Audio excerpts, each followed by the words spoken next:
أعوذ بالله من الشيطان الرجيم بسم الله الرحمن الرحيم অধ্যায় ২৬।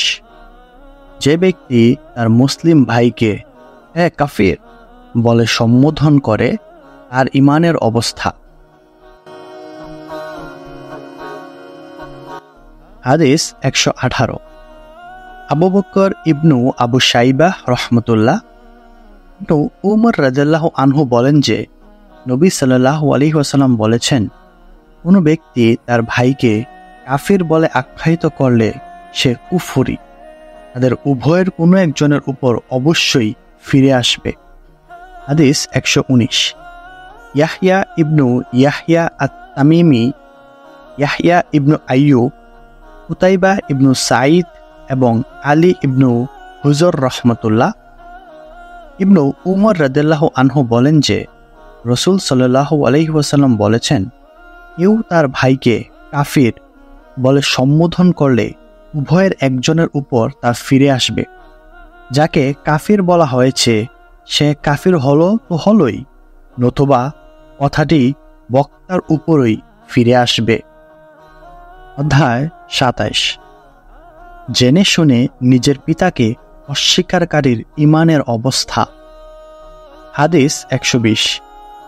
জুহাইর ইবনু হারব রহমতুল্লাহ আবু জার রাদিয়াল্লাহু আনহু বলেন যে তিনি রাসূল সাল্লাল্লাহু আলাইহি ওয়াসাল্লামকে বলতে শুনেছেন, যে ব্যক্তি জেনে শুনে নিজ পিতার পরিবর্তে অন্য কাউকে পিতা বলে সে কুফরি করল, আর যে ব্যক্তি এমন কিছুর দাবি করে যা তার নয় সে আমাদের দলভুক্ত নয়, এবং সে যেন জাহান্নামে তার আবাসস্থল বানিয়ে নেয়। আর কেউ কাউকে কাফির বলে ডাকলে এবং আল্লাহর দুশমন বলে ডাকলে যদি সে তা না হয় তাহলে এ কুফরি সম্বোধনকারীর উপর ফিরে আসবে। হাদিস ১২১।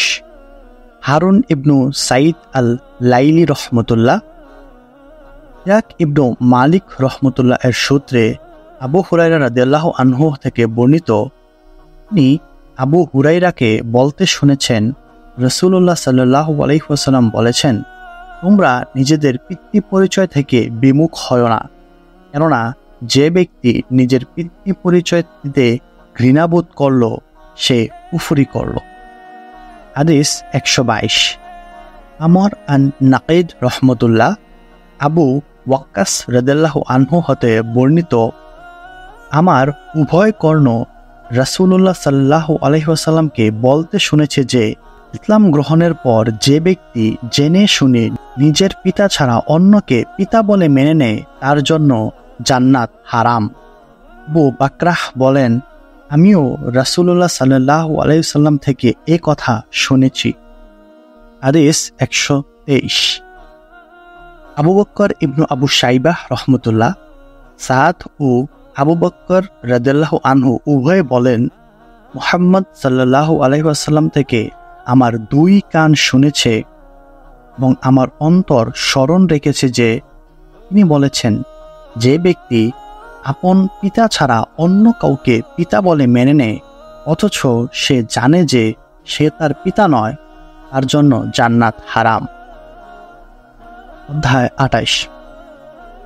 নবী সাল্লাল্লাহু আলাইহি ওয়াসাল্লামের বাণী মুসলিমদের গালিগালাজ করা গুনাহের কাজ এবং তাদের সাথে মারামারি করা কুফরি। হাদিস ১২৪। মুহাম্মদ ইবনু বাক্কার ইবনু আর রাইয়ান ও আওন ইবনু সাল্লাম এবং মুহাম্মদ ইবনুল মুসান্নাহ রহমতুল্লাহ আব্দুল্লাহ ইবনু মাসউদ রাদিয়াল্লাহু আনহু বলেন যে রাসূলুল্লাহ সাল্লাল্লাহু আলাইহি ওয়াসাল্লাম বলেছেন, মুসলিমকে গালি দেয়া গুনাহের কাজ এবং তার সাথে মারামারি করা কুফরি। রাবি জুবাইদ বলেন, আমি আমার উস্তাদ আবু ওয়াইলকে জিজ্ঞাসা করলাম, আপনি আব্দুল্লাহ ইবনু মাসউদকে রাসূলুল্লাহ সাল্লাল্লাহু আলাইহি ওয়াসাল্লাম থেকে এ রিওয়ায়াত করতে শুনেছেন? আবু ওয়াইল বললেন, হ্যাঁ। তবে রাবি সুবাইহ এ হাদিসে আবু ওয়াইলের সাথে জুবাইরের উক্ত কথার উল্লেখ নেই। হাদিস ১২৫। আবু বকর ইবনু আবু শাইবা ও ইবনুল মুসান্না এবং ইবনু নুমায়ের রহমতুল্লাহ আবদুল্লাহ ইবনু মাসউদ এর সূত্রে নবী সাল্লাল্লাহু আলাইহি ওয়াসাল্লাম থেকে অবিকল হাদিস বর্ণনা করেছেন। অধ্যায় 29। নবী সাল্লাল্লাহু আলাইহি ওয়াসাল্লামের বাণী, তোমরা আমার পর পরস্পর হত্যাকাণ্ডে লিপ্ত হয়ে কাফিরে পরিণত হয় না। এর অর্থ, হাদিস 126।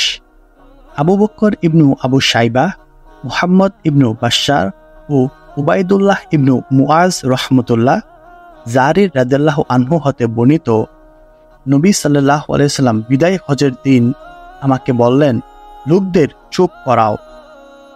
পর তিনি বললেন, সাল্লাল্লাহু আলাইহি ওয়াসাল্লাম, আমার পরে তোমরা পরস্পর হত্যাকাণ্ডে লিপ্ত হয়ে কাফিরে পরিণত হয় না। হাদিস 127। উবাইদুল্লাহ ইবনু মুআজ রহমতুল্লাহ ইবনু উমর রাদিয়াল্লাহু আনহু এর সূত্রে নবী সাল্লাল্লাহু আলাইহি ওয়াসাল্লাম থেকে অনুরূপ হাদিস বর্ণনা করেছেন। হাদিস 128। আবু বকর ইবনু আবু শাইবা ও আবু বকর ইবনু খাল্লাদ আল বাহিলি রহমতুল্লাহ আবদুল্লাহ ইবনু উমর রাদিয়াল্লাহু আনহু এর সূত্রে নবী সাল্লাল্লাহু আলাইহি ওয়াসাল্লাম থেকে বর্ণনা করেন যে, বিদায় হজের দিন তিনি বলেছেন, তোমাদের জন্য আফসোস, অথবা বললেন, পূর্বক তোমাদের, আমার পরে তোমরা পরস্পর হত্যাকাণ্ডে লিপ্ত হয়ে কাফিরে পরিণত হয় না। হাদিস 129। হারমালা ইবনু ইয়াহইয়া রহমতুল্লাহ ইবনু উমর রাদিয়াল্লাহু আনহু এর সূত্রে নবী সাল্লাল্লাহু আলাইহি ওয়াসাল্লাম থেকে ওয়াকিদ এর সূত্রে সুবাহ এর বর্ণিত হাদিসের অনুরূপ বর্ণনা করেছেন।